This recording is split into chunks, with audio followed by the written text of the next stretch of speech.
So it's more about understanding what is the value proposition which you are bringing to the table, rather than putting on some certificates or producing some certificates just for the sake of enhancing your CV or something else.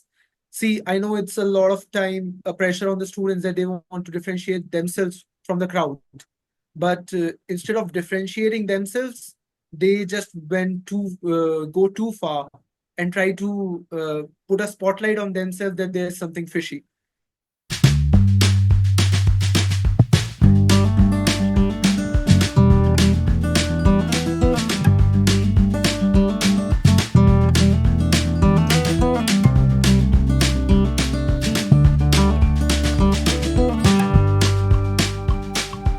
Welcome to yet another podcast from Skill Sapiens, the podcast that takes you behind the scenes of real student journeys, real hustle, and what truly makes MBA future stand out. If you're a CAT aspirant, if your background is good enough for an MBA, this question struggles you, or if extracurriculars even matter, this is your question. This episode is for you. We're joined by Manik Khurana, currently pursuing his MBA HR from UBS Chandigarh, who went from drug trials in pharmacy to anchoring National Fest and conquering case studies from prestigious B schools, all with authenticity and drive. Hi Manik, how are you? How have you been doing? Hi, Apan. Thank you so much for having me today. And I'm really excited for the podcast. I'm doing really good. Exams are just around the corner, and 2 year MBA journey is coming to an end.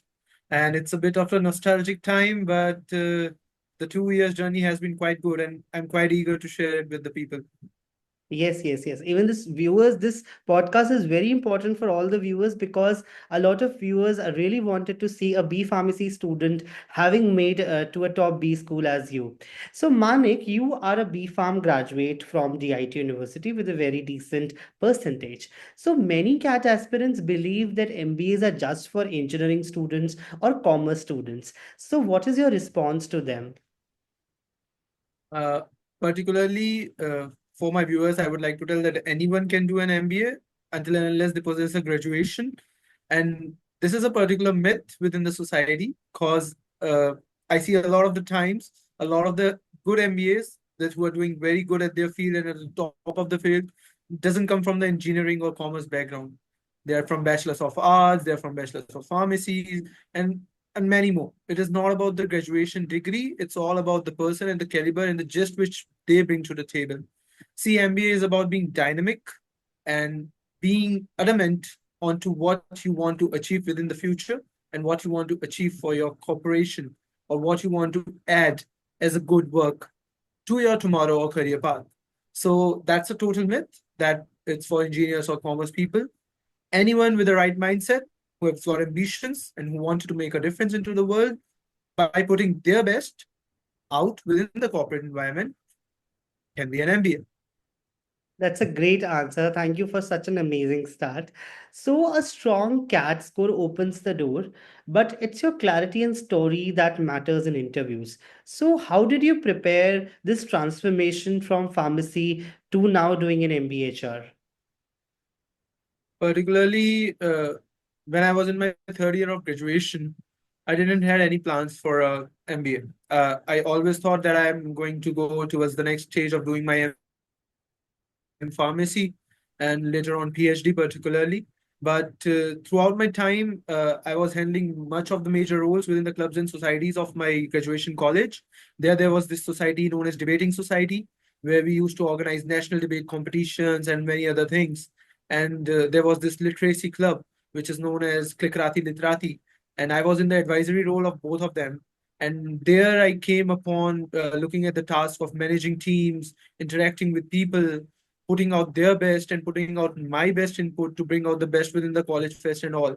There I kind of, went into learning more about this HR field particularly, where employee engagement and any other aspects of hiring the right talent for the right job and every other thing, which I did within the college period.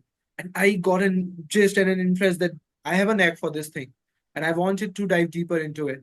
So in my third year, I started exploring the options I can go ahead with. And then I looked upon the CAT examination and the MBA, and I was really fascinated by the field of HR and what people were doing in it. There was this stereotype within this field that females are much more apt for this field or choose HR particularly.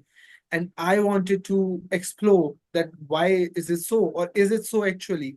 And when I learned more about this stream, I got to know that there are a lot of male HRs who are sitting at the top of the positions of various companies. And it is not about the gender bias or anything else. It's just about the person's caliber and breaking down the glass ceiling that we have prepared on our own. The glass ceiling can be anything which is stopping us from achieving our dreams. So I went on to exploring the CAT. I started preparing the third year. I gradually, firstly, I started with 1 hour a day from my studies and particularly taking breaks in between. Then I gradually increased onto that for like 2 hours, 3 hours. And the consistency is the key, as we know, for everything. And with the right preparation and the right mindset, I was able to crack the CAT examination in the final year of my graduation.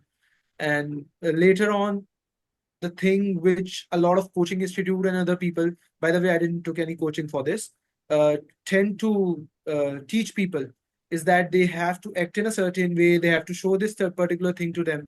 But what I say is that keeping your journey real, like what you have been and where you are headed, is a master stroke which no one can teach you. It can just come out of your pure conscience, out of your pure talent for anything you want to achieve in life.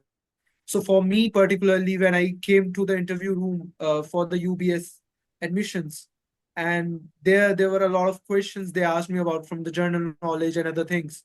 But particularly they focused more upon what I was bringing onto the table.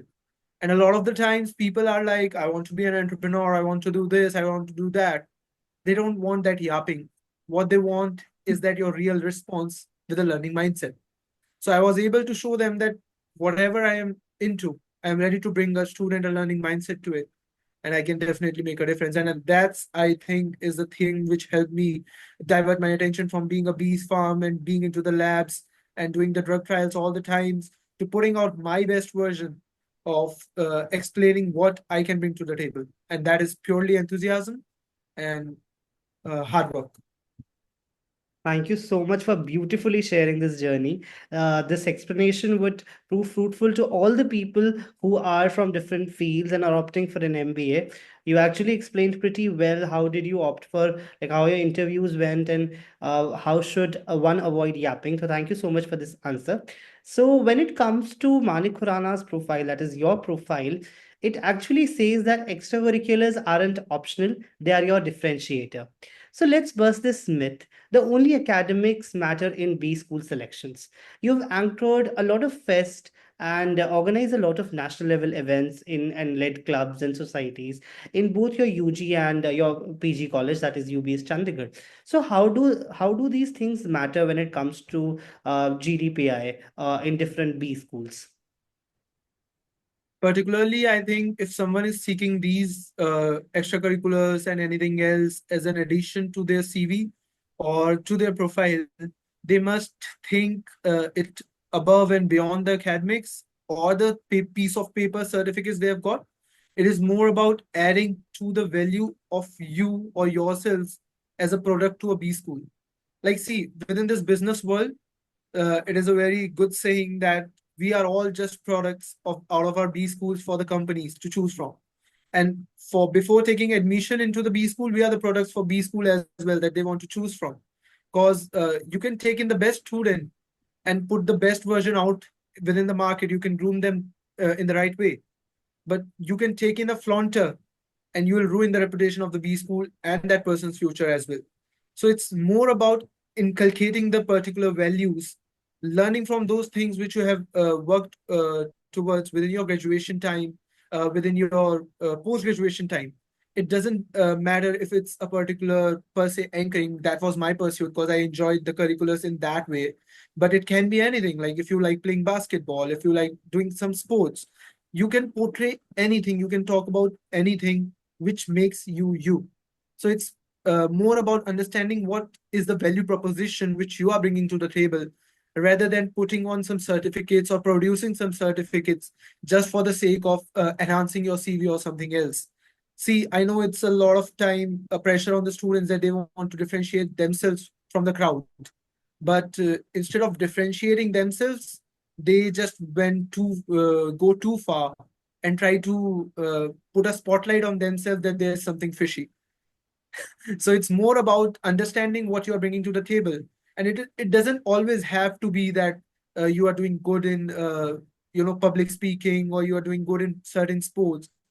It has to be a mix up of things, so that you are very enthusiastic about the things you do. You are putting your hard work into it, you are putting your time into it. If you're putting your efforts into it, there are something, some goals, some vision which you are looking towards, which are looking up to, and which you can serve as well within the upcoming years. So that's what I believe has to be about the extracurriculars. Thank you so much for this answer, Manik. I just also want to get in touch that a lot of courses are available when it comes to CAT preparation, but a little has been said about GDPI. So, if you could explain, if you could share your experiences in different interviews when it comes to group discussions and personal interviews, and how did you inculcate those extracurriculars that you have built over your undergraduation college or till your undergraduation college into these interviews?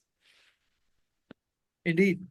Particularly, a lot of the times I see a lot of coaching programs and other things going on within uh, particularly this field, and not in this field, in every field per se. And as in India, it has been a mindset from the very early childhood that if you want to crack something, if you want to do big with something, you need coaching. And I think that is right to a certain extent. But see, it's all about one shoe doesn't fit all. So it's about understanding where you stand, on which path you are, and what you need in particularly. So if you want to learn something, it can start from your peers, your juniors, your seniors. Those can be your first line of contact when you're trying to develop some knowledge of particular subject or anything else. Then you've got internet with you, so you can explore various things as such. Can you please repeat the particular question which you were putting onto it? Just got out of my mind. Yeah, no worries. It's actually about sharing your experience at different B schools in terms of group discussions and personal interviews. If Yeah. Okay. any Thank you so take much, away Shakun, you for want reminding me. to So discuss. particularly, yeah. So particularly GDPI, it's all about articulating your thoughts in a way that they are not trying to cut over someone, but you are presenting what you have a view on something. A lot of the times, what I see people do into GDPI is they try to overpower, or they try to suppress the other party. And that has been the notion, because a lot of times we see the parliamentary debates, the MUNs within the college, and there have been these kind of things which are shown, which builds into our subconscious somehow. But the real debate occurs when you're presenting your views in a well articulated manner. And to reach to that particular extent, it takes practice. See, I've talked a lot of times about this example of a warrior trying to focus onto a bird's eye, and there are three warriors. Out of those three, two looks at the garden, three looks at the other one looks at the tree, and the other looks at somewhere else. But one warrior is focused upon the bird's eye. When his guru, his teacher, asked him what you can see, he says the bird's eye, and that is what matters with the GDPI. See, you can learn everything within the world, but if you cannot articulate your words within the real voice, within a language, and you can put them in the right way at the right time, that recipe will ultimately be a failure anyhow. So it's not about selecting the best ingredients, only about selecting the right chef. It's about the right heat on the moment. It's about the right stirring in between. It's about the right spices so that you make the best dish out there. So getting those things right starts with getting the very first thing right is checking your basics of putting your efforts, then secondly putting your hard work into it, then third blocking time. Like a lot of the time people try to categorize the time only for either they are doing VARC or they are doing DILR or they are doing only quant, but they never put time for GDPI, because these are the elements which will actually tell what you have done in those particular sections. these will show your personality more. And I think that is a component which student needs to focus upon right now as well. Because within my experience of the CAT Esper, my CAT score was just a part of the process. It wasn't the part and parcel of that process. It was just deciding, not just the only deciding factor. It was a add up to the deciding factor where GD and PI played a very crucial role. So if someone is preparing for CAT examination particularly, they must have this thing in their mind that if they are very shy about sharing their views, if they are very shy in front of the mirror, in front of the people, they need to come out of that mindset, and they need to think more deeper within the aspect that what they are trying to achieve. Because within the business world, they do expect you to speak, they do expect you to talk with your work as well. So it's not always about speaking everywhere, it's about balancing what you can bring on the table. Thank you so much for such a great answer. So, as a cat aspirant who is naive, who doesn't have so many extracurriculars, so if you have to advise, what should a cat aspirant do today to build his resume, to build his profile in such a manner that he or she does not face any kind of backlash in the interviews? What should your advice be? Particularly, it's about identifying what your needs are, what is the field you are trying to target, what is your long-term career aspiration, what you're trying to achieve in the longer run. Identifying all these core values. A lot of the times I see student what the kind of the common mistake students make is that they firstly give the CAT examination and then later think about which course they have to pick, and about based on the seats or availability, they choose any stream which they get.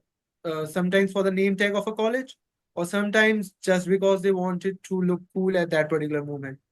But it's more about getting things right, because it has something which will shape your career path forward. It has something for with which you have to live for the rest of your life, because it is a not a straight path journey, it's a straight turn you are taking. So if you're coming from like let's say pharma or any other field, now you have taken a turn into the business environment, and you will be specialized into the field you're choosing right now. So what I think is that if someone doesn't have that much of a good extracurricular or aspect added into their CV, they should start looking out for some internships or some life projects. There are a lot of websites, and I'm happy to share that Skill Sapien is one of them, which offers various aspects which one can take into and put the best learning forward, so that they have some content to talk within the interviews. They have something beyond the books, and they can share the best out there. That's great to share, and thank you so much for sharing the live projects that Skill Sapiens offer. So, a lot of students are really interested to see the life inside the UBS Chandigarh. So, see the life inside the luscious campus, surrounded by the greenery. That's a great campus at UBS Chandigarh. So, how is life at UBS Chandigarh? If you can spill some of the beans. Particularly, Chandigarh is a very good city, particularly, and UBS being at the center, at the heart of the Chandigarh, within it comes under the cover of Punjab University, and it enjoys a lot of particular benefits of being within a university per se. And the culture is very vibrant, the people are very outspoken, they like to interact, there are lots of activities here. You'll never feel bored, particularly because there are a lot of societies within the uh, university, and there are a lot of departments whose fests are going on every time. So one after another, there are fairs, there are the things within the college, within the university, which keeps you engaged. So life at UBS is more about getting out of your comfort zone in particular ways, because being a government institution, there are a lot of things which doesn't come for granted per se. Within IIMs and many other colleges, there are some basic needs which you expect a lot of the times, like projectors, digital boards, or classroom within UBS Chandigarh, you have to be outright on the field all the time. And I think that's what add to the personality of the students up here. They're ready to take up any challenge which comes onto the corporate, and they are just not willing to take the silver spoon within their mouth, and just putting their efforts in achieving what they are trying to put efforts toward. And that's how I think UBS puts on, expands your thinking in matters which I think is a unique proposition for it. And a lot of the students here, they just come not for the ROI factor, because there is this conception about UBS that the ROI factor is very good. That's one thing, and I totally get it. But the other aspect is that UBS gives students the chance to come forward. There is, very little interference from professors or particular anything. Everything is student control, and particularly students and societies are putting their efforts to make the better out of it. So particularly the at UBS, the life is very much happening, and the experiences you will gain here will be once in a lifetime ones. That's great to hear. That's great to hear. So, we have also heard that UBS is a completely student-run college, and most of the processes at UBS and also top B schools across our country are student-run, whether it is about placements, whether it is about admissions, or anything else. So, you were a part of the public relations cell, the admissions cell, the investment club also at UBS Chandigarh. So, how does it feel like to be a part of an organization where each and every step of yours makes a difference, not just to the organization, but also to the MBA aspirants in general? Because if you're a part of the admissions cell, your a single mistake can cause a loss to a heart, like because of an aspiration to an MBA student, because it takes a lot of courage, it takes a lot of years of experience and hard work to get into an MBA, and your single mistake can cause a loss, a big loss. So, how does it feel to be in such a great responsibility? Indeed, and you're totally right, Arpan, here at this point that there are a lot of times where there's a lot of responsibilities on a particular person's shoulders, and a lot of the times that we have to think what our words might put an impact onto someone else, and that's what I believe is the right mix of having juniors and seniors involved within every steps within the societies, and putting and setting up a right hierarchy and a system within the clubs and societies. So every step we move forward, we took the support of our seniors, and that is the path we try to pay for our juniors, which will come into our college. And that is what we try to share. The roles and responsibilities aren't concentrated onto a single person. There are shared pursuit. So there are teams, there are, everyone putting out their best version of what they try to make as a change, so that the collective thinking can begin onto these paths. And I totally get it. A lot of the times, there have been times that we have made mistakes as well as students, and that's where the learning opportunities, thrives into. There are seniors to help you out of those situations. There are juniors who are willing to come together, come up with some new solution to that problem. And I think that is what's very much intriguing about an MBA or an MBA program in per se.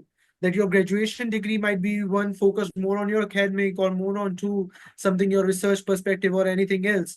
But once you enter into an MBA program, your life starts to be on the edge. You are on the edge of everything. Everything is very happening. Like we have had events like Stock Shastra and many others within the past 2 years, and those have been, humongous success. Not just because Manik Khurana or anyone else was putting their efforts into it. It was just about the spirit of lots of these students who have clear aspirations that they wanted to make a difference, and not for per se themselves, but for the benefit of what they are carrying, the name tag on their shoulders, what they are putting as a future path for the juniors to come, and what they are learning from their alumni who are sitting into the big corporates. So there are events, there are a lot of times where alumni comes and tell us that these things have not been fixed till now. Yeah, it's upon you that you have to work towards fixing these things. And we come up and see, yeah, we have to work this thing somehow with the administration. And it's not about getting things worked up in a way. It's more about sharing that journey with a lot of people within. So it's a collective measure, and I think that's where the power lies. As you shared, there are a lot of B schools where their societies are student run, and I totally agree. But what power I believe my college or UBS particularly have is that we share the legacy of Punjab University, and we have the exposure to various people from different departments. And the life here is quite unexpected, as within the corporate. So you have to be on the edge at every particular moment. and make the difference. The UBS students are always on their toes, right? Indeed. So you've got some serious highlights when it comes to your profile. So you were the national finalist at the American Express Campus Discovery Program, the winner of extempore debates. You are a poet, guitarist, graphic designer. So with all of this must have shaped your MBA journey in the ways CAT preparation does not. So if you would like to highlight something about it. Yes, indeed. Like American Express, that is something which is very close to my heart because when I entered the B school, I was just another student with some other aspirations.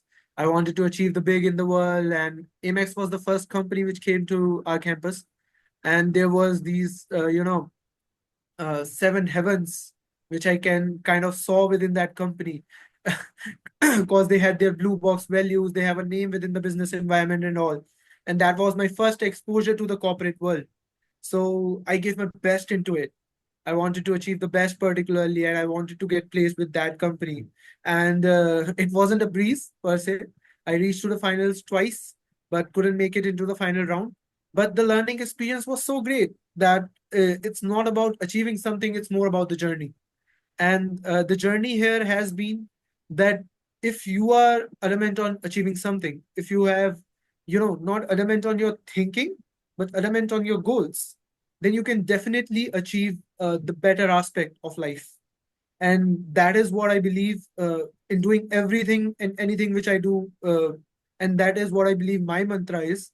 So the graphic designing aspect, the guitars, and the anchoring, everything I part the bit of the parcels, like bits, tiny bits nowadays. Because MBA is tiring.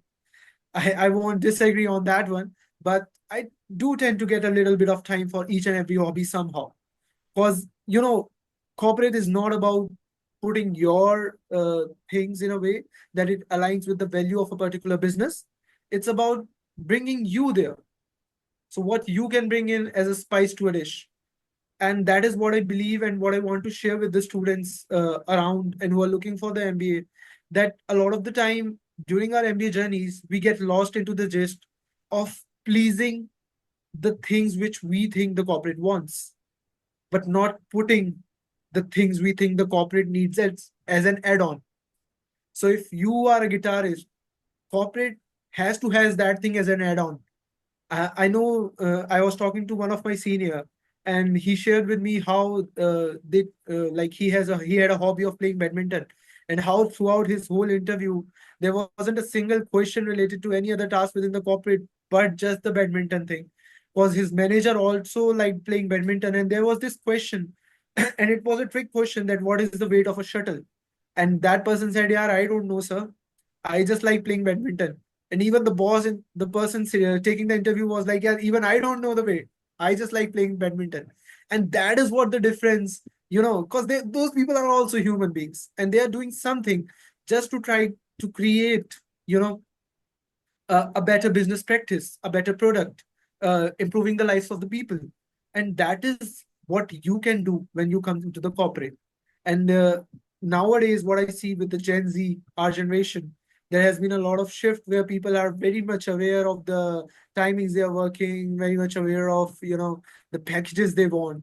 But um, the thing which I have learned throughout my journey is that no matter what you're bringing onto the table, no matter what your expectations are, you must always be ready for some rigor.